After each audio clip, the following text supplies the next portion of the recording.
नमस्कार दोस्तों, स्वागत है आप सभी का। आज हम बात करेंगे केरल की। केरल भारत का पहला स्टेट बना है जिसने अपना एक स्टेट माइक्रोब डिक्लेयर किया है। नाम है बैसिलस सबटिलिस। तो स्टेट माइक्रोब होता क्या है, बैसिलस सबटिलिस को क्यों स्टेट माइक्रोब केरल ने अभी डिक्लेयर किया, बैसिलस सबटिलिस है क्या, इसके क्या क्या फीचर्स हैं, कानून इस पे क्या बोलता है, इसको स्टेट माइक्रोब डिक्लेयर करके होगा क्या, सारी चीज़ों को विस्तार से कवर करेंगे। एंड में हम क्वेश्चन आंसर को कवर करेंगे, एमसीक्यूज, असर्शन, रीजंस और स्टेटमेंट टाइप क्वेश्चंस। तो इस टॉपिक को होलिस्टिकली कवर करने वाले हैं। वीडियो को अंत तक जरूर देखिएगा और अगर आप चैनल पर हैं तो चैनल को सब्सक्राइब करना बिल्कुल मत भूलिएगा। Politics, economy, GK, geography, science, environment, ecology की तमाम वीडियो को देखने के लिए एक बार हमारी प्लेलिस्ट को जरूर चेक करिएगा। आप किसी भी एग्जाम की तैयारी कर रहे हो, हमारी प्लेलिस्ट करंट अफेयर की बाकी वीडियोस को देख के आपको काफी हेल्प मिलने वाली है। इसे समय निकाल के हमारे चैनल को जरूर चेक करिएगा। चलिए शुरुआत करते हैं। देखिए, सबसे पहले बात करते हैं कि स्टेट माइक्रोब आखिर होता क्या है। देखिए, ये ऑफिशियल सिंबल है जिसको स्टेट गवर्नमेंट के द्वारा चूज किया गया है या चूज किया जाता है।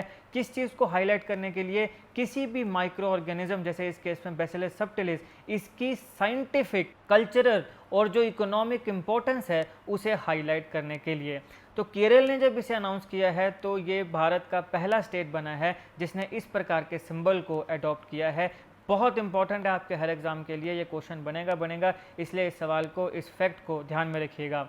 अब कौन सा माइक्रोब चूज किया गया है और क्यों चूज किया गया है, तो केरल ने डिक्लेयर किया बैसिलस सबटिलिस अपनी स्टेट का स्टेट माइक्रोब। तो केरल ने किसे चूज किया है, बैसिलस सबटिलिस को चूज किया है। अब जो केरल गवर्नमेंट का ये ऑर्डर है, ये साइट करता है इस ऑर्गेनिज्म की, इस माइक्रो ऑर्गेनिज्म की साइंटिफिक सिग्निफिकेंस, इकोलॉजिकल रिलेवेंस और बायोसेफ्टी, यानी कि ये नॉन पैथोजेनिक है, मतलब ये बीमारी कॉज नहीं करता।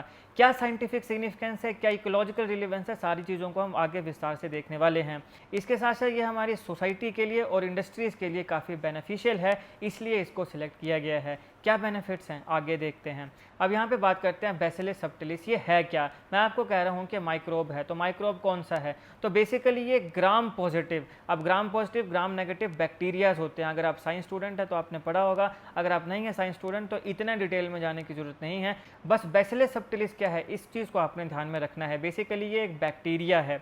वायरस, ऐसा पूछा जा सकता है कि वायरस है, फंगस है, प्रोटोजोआ है, क्या है, तो ध्यान रखना है कि बैसिलस सबटिलिस क्या है, बैक्टीरिया है। बी से बैक्टीरिया और बी से बैसिलस सबटिलिस।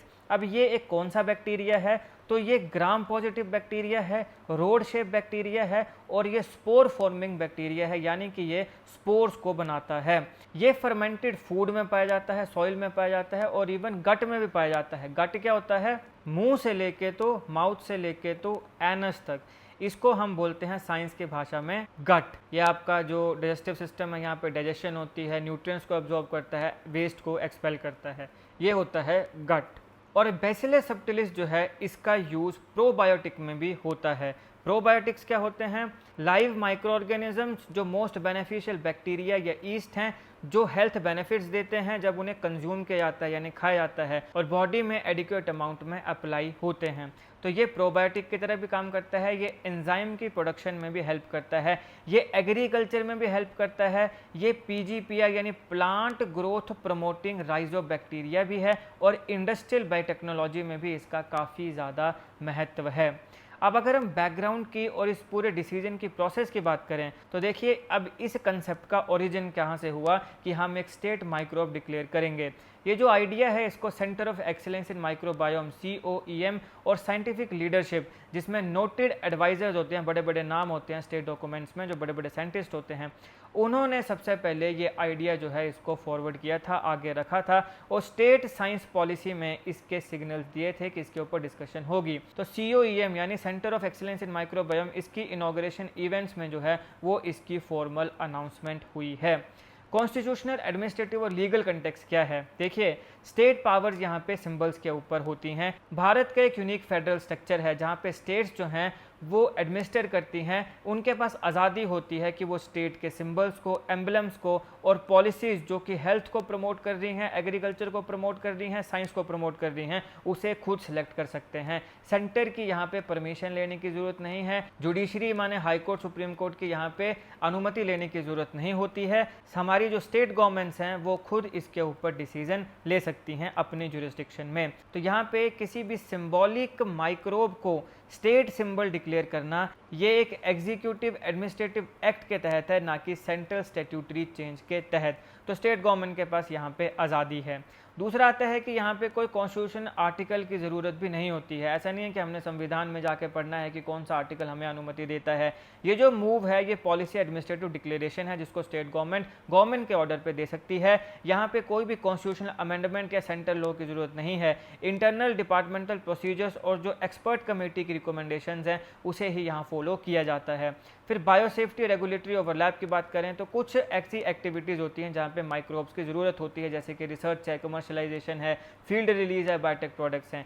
ये सारे मल्टीपल नेशनल फ्रेमवर्क जैसे कि डिपार्टमेंट ऑफ बायोटेक है, इसकी गाइडलाइंस हैं। फिर ministry of environment, forest and climate change है, इनके कुछ एनवायरमेंटल रिलीज होती हैं, गाइडलाइंस होती हैं। इंस्टीट्यूशनल बायोसेफ्टी कमेटीज़ हैं, और जो रूल्स बायोलॉजिकल डाइवर्सिटी एक्ट या एनवायरमेंटल प्रोटेक्शन एक्ट के तहत बनाए गए हैं ये सारे इस पर एप्लीकेबल होते हैं। यानी कि बायोसेफ्टी होनी चाहिए, मतलब कि पैथोजन ना हो, वो हमारे जो ह्यूमन बींग्स हैं या मतलब एनिमल्स हैं या हमारी जो सॉइल है उसे किसी प्रकार का नुकसान ना पहुंचाए। नहीं पहुंचा रहे हैं, इन सारे डिपार्टमेंट्स के अलग अलग एजेंसीज़ के जो रूल्स रेगुलेशंस हैं उनको फॉलो कर रहे हैं तो आप ये काम कर सकते हैं। इसमें आपको कुछ और करने की ज़रूरत नहीं है।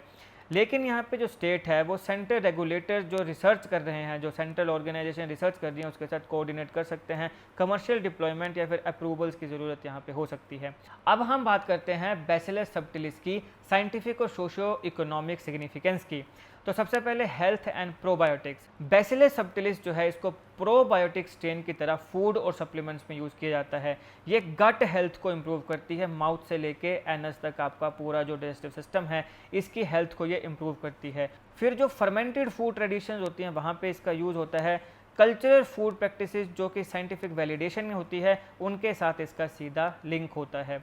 दूसरा एग्रीकल्चर में बात करें तो इसकी कुछ ऐसी स्ट्रेन्स होती हैं जो पीजीपीआर हमने पहले भी देखा और बायो कंट्रोल एजेंट्स की तरह काम करती हैं। केमिकल फर्टिलाइजर और पेस्टिसाइड के ऊपर जो डिपेंडेंस है उसे ये रिड्यूस करता है, सस्टेनेबल एग्रीकल्चर को ये सपोर्ट करता है।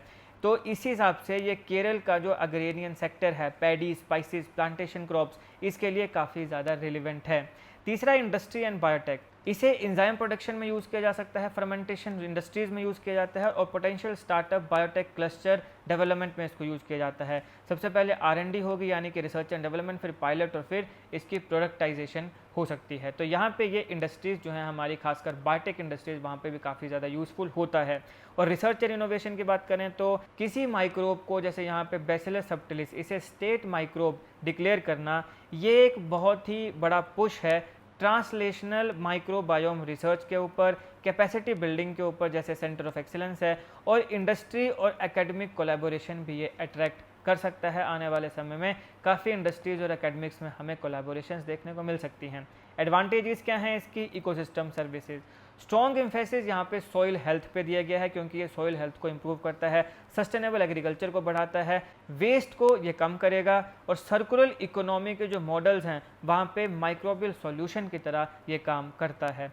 फिर रिसर्च कैपेसिटी की बात करें तो फंडिंग यहाँ पे अट्रैक्ट होगी, माइक्रोबायोम साइंस के जो टैलेंट है वो यहाँ पे आएंगे, ट्रांसलेशनल प्रोजेक्ट्स जैसे कि प्रोबायोटिक्स हैं, बायोफर्टिलाइजर्स हैं, एंजाइम्स हैं, यहाँ पे इनको बढ़ावा मिलेगा और इसकी वजह से केरल यहाँ पे एक नेशनल हब भी बन सकता है रिसर्च के ऊपर, एग्रीकल्चर के ऊपर। इकोनॉमिक अपॉर्चुनिटीज़ की बात करें, बायोटेक स्टार्टअप हैं, रूरल बायोटेक एंटरप्राइजेज हैं, एग्रो इनपुट मैन्युफैक्चरिंग है और वैल्यू एडिशन है जो फर्मेंटेड फूड सेक्टर में बहुत ज़्यादा अपनी भूमिका निभाएगा। इकोनॉमिक अपॉर्चुनिटीज़ यहाँ पे काफ़ी ज़्यादा हैं। अवेयरनेस और एजुकेशन, अभी यहाँ पे जनता की जो साइंस की आउटरीच है वो कम है। इस प्रकार की चीज़ें जब हम करते हैं तो स्कूल कॉलेजेस में इनके बारे में पढ़ाया जाता है, करिकुलम में इनके बारे में जानकारी होती है, जिसकी वजह से हमारे जो बच्चे हैं, जो यंगस्टर्स हैं, उन्हें भी इन चीज़ों का पता चलता है, इवन जो नॉन साइंस बैकग्राउंड के हैं उन्हें भी।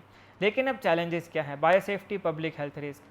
अब हालांकि ये जो माइक्रोब है ये नॉन पैथोजेनिक माइक्रोब है, लेकिन फिर भी यहाँ पे बायोसेफ्टी ज़रूरी है। मिसकम्युनिकेशन जो है वो फॉल्स सेफ्टी परसेप्शन या मिसयूज़ कर सकता है, तो रोबस्ट यहाँ पे सिस्टम चाहिए ताकि इसको देखा जा सके, इसके मिसयूज़ को रोका जा सके, और पब्लिक कम्युनिकेशन प्लान्स बहुत ज़्यादा यहाँ पे ज़रूरी हैं। अगर बात करें रेगुलेटरी कोऑर्डिनेशन की तो कमर्शियलाइजेशन किसकी? किसी भी माइक्रोब की, जैसे इस केस में बैसिलस सबटिलिस। यह एनवायरमेंटल रिलीज जो है इसमें सेंट्रल अप्रूवल्स चाहिए, जैसे कि ministry of environment, forest and climate change और डीबीटी, डिपार्टमेंट ऑफ बायोटेक, इसके प्रोटोकॉल्स को मानना पड़ेगा। बाकी बायोलॉजिकल डाइवर्सिटी एक्ट और जो नागोआ प्रोटोकॉल है इसके साथ भी कंप्लाइंस करना पड़ेगा। नागोआ प्रोटोकॉल क्या है इसको मैंने अच्छे से अलग वीडियो में कवर किया है, जाइए मेरी प्लेलिस्ट में एनवायरनमेंट एंड इकोलॉजी, वहाँ पे आपको काफ़ी इंपॉर्टेंट वीडियोज मिल जाएंगी। नागोआ प्रोटोकॉल भी मिल जाएगा, जरूर देखेगा, काफ़ी इंपॉर्टेंट है एग्जामिनेशन पॉइंट ऑफ व्यू से, एनवायरनमेंट एंड इकोलॉजी के पॉइंट ऑफ व्यू से।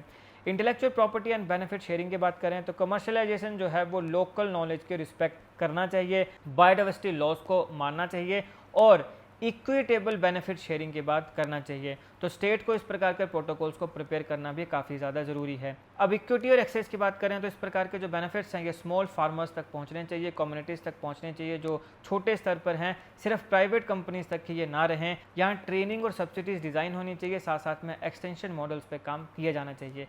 चलिए अब इससे रिलेटेड कुछ इंपॉर्टेंट क्वेश्चंस को देख लेते हैं। Kerala recently became the first Indian state to declare an official state microbe, which microbe was selected? तो कौन सा किया गया select? Option B is right answer, Bacillus subtilis. Bacillus subtilis जो है उसको केरल ने स्टेट माइक्रोब ऑफिशियल डिक्लेयर किया है, फर्स्ट इंडियन स्टेट ये बना है।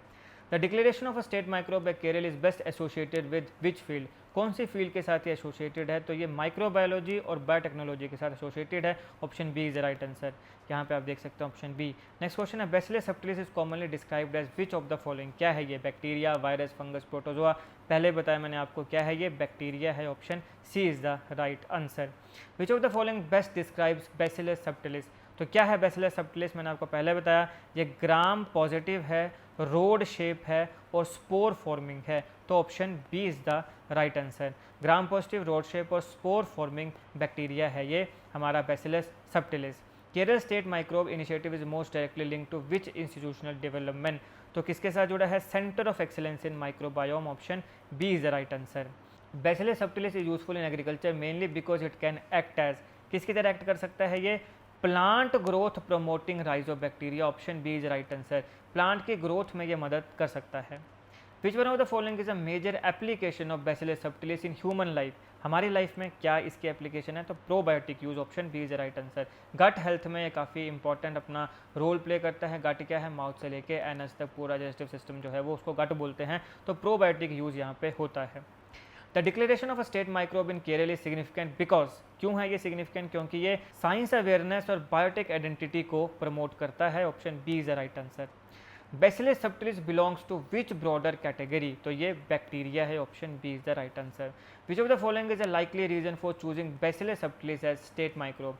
क्यों इसे चूज किया गया? क्योंकि इसके एग्रीकल्चर, हेल्थ और इंडस्ट्रियल वैल्यूज हैं, तो option C is the right answer. Bacillus subtilis is generally associated with, किसके साथ एसोसिएटेड है ये? सॉइल और फर्मेंटेड फूड के साथ। Deep ocean, trench, desert, human blood, इसके साथ कोई इसका लिंक नहीं है। अब हम असर्शन रीजन देखते हैं। Kerala became the first Indian state to declare an official state microbe, तो ये बिल्कुल सही है। Kerala officially declare Bacillus subtilis as its state microbe, तो ये भी बिल्कुल सही है। तो both assertion and reason are correct, both statements are true. The declaration of a state microbe is a constitutional amendment, तो क्या ये कोई कॉन्स्टिट्यूशनल अमेंडमेंट है? नहीं है। स्टेट गवर्नमेंट को हमारे इंडिया के फेडरल स्ट्रक्चर में आज़ादी है, अपनी तरीके से वो स्टेट माइक्रोब को डिक्लेयर कर सकते हैं, लेकिन कुछ रूल्स हैं, कुछ प्रोटोकॉल्स हैं जिसे फॉलो करना पड़ेगा। The state has the executive power to adopt symbolic state identity markers, तो ये बिल्कुल सही है। तो assertion is false, assertion false है। No constitutional amendment was required, ऐसी कोई भी अमेंडमेंट की ज़रूरत यहाँ नहीं है। Bacillus subtilis is known for being gram positive spore forming, तो बिल्कुल ये ग्राम पॉजिटिव है, ये स्पोर बनाता है और इसके साथ ये रोड शेप भी है, तो असर्शन यहाँ पे सही है। These features make it scientifically relevant for industrial and research applications, ये जो फीचर्स हैं ये इसे इंडस्ट्रियल और रिसर्च एप्लीकेशन के लिए साइंटिफिकली रिलेवेंट बना देते हैं, तो बोथ स्टेटमेंट्स आर ट्रू और जो रीज़न है ये करेक्ट एक्सप्लेनेशन है असर्शन की। Bacillus subtilis is commonly found in soil and fermented foods, बिल्कुल सही है। It is a micro organism associated with healthy microbial ecosystem, तो ये बिल्कुल सही है और रीज़न जो है वो असर्शन को सपोर्ट करता है। The state microbe initiative is part of a broader governance innovation, तो ये बिल्कुल सही है क्योंकि यहाँ पे साइंस के ऊपर काम हो रहा है और इसको डिक्लेयर करने से क्या होगा? अवेयरनेस भी जनता के बीच में बढ़ेगी। It reflects a new way of combining symbolism with science policy, ये बिल्कुल सही है। तो the reason correctly explain the assertion. अब आपको ये सारी स्टेटमेंट्स को पढ़ना है और बताना है कि कौन सी स्टेटमेंट जो है वो सही है, करेक्ट है। तो पहला आ गया कि Kerala became the first Indian state to officially declare a state microbe, बिल्कुल सही। The selected microbe is Bacillus subtilis, बिल्कुल सही। The declaration was link to microbiome research, तो ये भी बिल्कुल सही है। तो all statements are correct, answer है 1 2 3, all 3 statements are correct. Next है Bacillus subtilis is used in probiotic research, बिल्कुल सही। It has application in sustainable agriculture, बिल्कुल सही। It is a type of virus, बिल्कुल नहीं, ये बैक्टीरिया है, ये वायरस नहीं है। तो सिर्फ फर्स्ट एंड सेकंड स्टेटमेंट जो है वो सही है। 1 and 2 only, statement 3 is incorrect, क्योंकि वो कह रही है कि ये वायरस है, नहीं, ये बैक्टीरिया है। अगला है it can promote public awareness about micro organisms, बिल्कुल सही। It may support biotech innovation, बिल्कुल सही। It is unrelated to governance, ऐसा नहीं है, ये गवर्नेंस के साथ जुड़ा हुआ है। तो क्या है option 1 and 2, 1 and 2 only. Initiative is relevant to governance as well. Symbolic declaration can help in science popularization, बिल्कुल सही। Kerala state microbe is an example of this, बिल्कुल सही। Such declaration have no policy values, ऐसा नहीं है, बिल्कुल इसकी policy values हैं। तो 1 and 2 only, statement 3 is incorrect.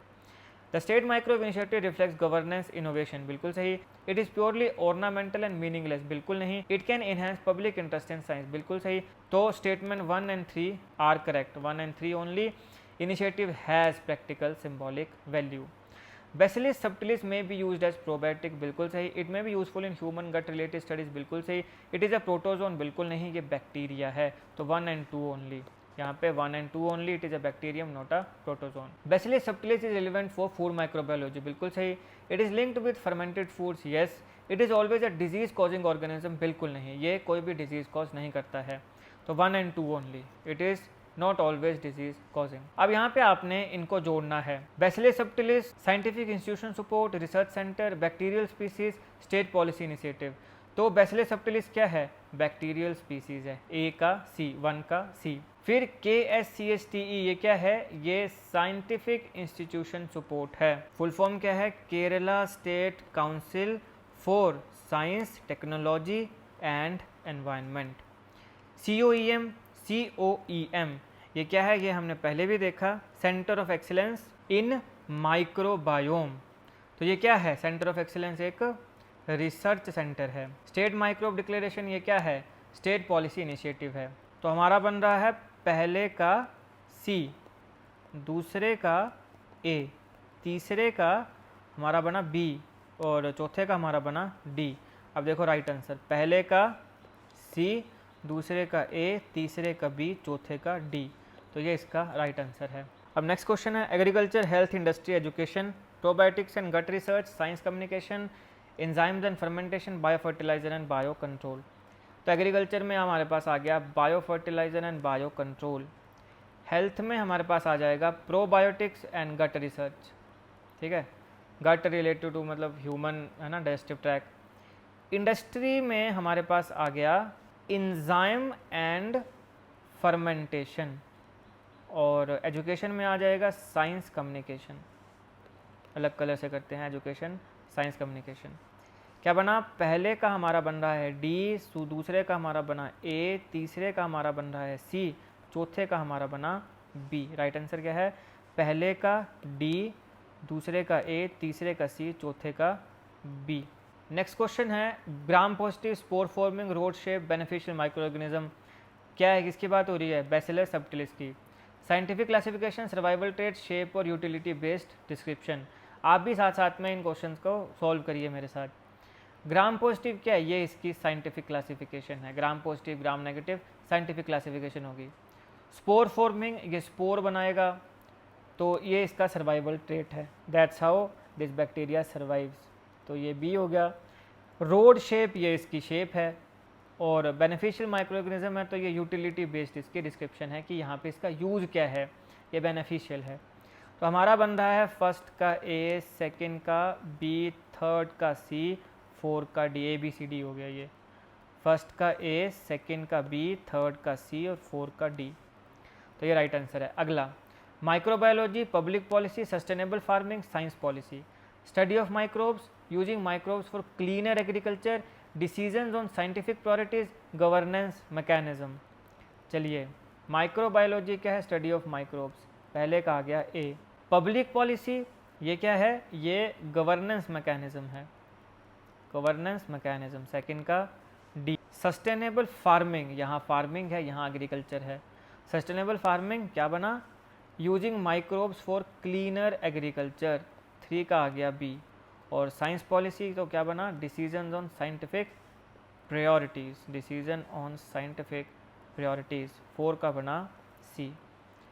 First का ए, सेकंड का डी, थर्ड का बी, 4 का C, right. Biotech innovation, microbiome science, state micro, public engagement, wider citizen interest, policy symbolic declaration, applied science development, study of microbial communities. Biotech innovation क्या है, applied science development. Microbiome science, study of microbial communities, अलग pen से बनाता हूँ, study of microbial communities. State microbe क्या है, policy symbolic declaration, policy symbolic declaration. Public engagement क्या है, वाइडर सिटीजन इंटरेस्ट, यहाँ पब्लिक है, यहाँ सिटीजन है। तो हमारा क्या आंसर बन रहा है, फर्स्ट का बना सी, सेकंड का बन रहा है डी, थर्ड का बन रहा है बी, फोर्थ का बन रहा है ए। राइट आंसर क्या है, फर्स्ट का आ गया सी, सेकंड का डी, थर्ड का बी, फोर्थ का ए। अब ये क्रोनोलॉजी है, आपको सही क्रोनोलॉजी बतानी है। Expert committee recommendation, COEM related policy discussion, government order, official declaration, public announcement at the COEM event. तो क्या है, सबसे पहले आएगा सेकंड। सबसे पहले हुई डिस्कशन, उसके बाद हुई रिकमेंडेशन, फिर हुई ऑफिशियल डिक्लेरेशन और फिर हुई अनाउंसमेंट। तो ये है इसका right answer. Scientific evaluation, government notification, official announcement, symbolic adoption. क्या है इसका आंसर, 1 2 3 4। पहले इवेल्युएट किया गया, फिर गवर्नमेंट ने नोटिफाई किया, ऑफिशियली अनाउंस किया, फिर सिंबल की एडॉप्शन हुई। Research centre development, microbe selection, official declaration, wider public awareness. 1 2 3 4 है इसका भी, पहले डेवलपमेंट होती है, फिर सिलेक्शन हुई, ऑफिशियल डिक्लेरेशन हुई, जनता की अवेयरनेस। ये दोस्तों इस लेक्चर से जुड़े सारे इंपॉर्टेंट फैक्ट्स और एमसीक्यूज़ में हमने मेन एमसीक्यूज़ देखे, असर्शन, रीजन, स्टेटमेंट वगैरह, जो भी आपके सवाल एग्जामिनेशन में बन सकते थे सारे हमने कवर कर लिए हैं। इस टॉपिक से रिलेटेड कोई भी क्वेश्चन ऐसा नहीं है जो मैंने कवर नहीं किया है, जो आपके एग्जाम में आ सकता है। क्लर्क से लेकर तो UPSC तक किसी भी एग्जाम की आप तैयारी कर रहे हो, इवन अगर आप मेडिकल से रिलेटेड भी कोई तैयारी कर रहे हैं, सेट है, JRF नेट है, जो भी है, सारी चीज़ों के लिए ये रिलेवेंट है, क्वेश्चंस भी, टॉपिक भी। अगर आपको वीडियो अच्छी लगी हो तो लाइक करिएगा, शेयर करिएगा। जैसे ही आप लाइक करेंगे आपको एक हाइप का ऑप्शन आएगा। अगर आपको ये वीडियो असल में अच्छी लगी हो, इन्फॉर्मेटिव लगी हो, तो प्लीज़ वीडियो को हाइप ज़रूर कर दीजिएगा। आपका इसमें कुछ नहीं जाएगा, हो सकता है कि वीडियो 10 लोगों को मेरी वीडियो रिकमेंड कर दे, तो मेरा थोड़ा भला हो जाए, मेरी हार्डवर्क का फल मुझे मिल जाए। तो इसलिए प्लीज़ यहाँ पे आप जब भी लाइक करें, प्लीज़ पहली बात तो लाइक कर दीजिएगा और फिर इसको हाइप भी कर दीजिएगा। चैनल को सब्सक्राइब भी कर लीजिएगा और अपने दोस्तों के साथ शेयर भी कर दीजिएगा।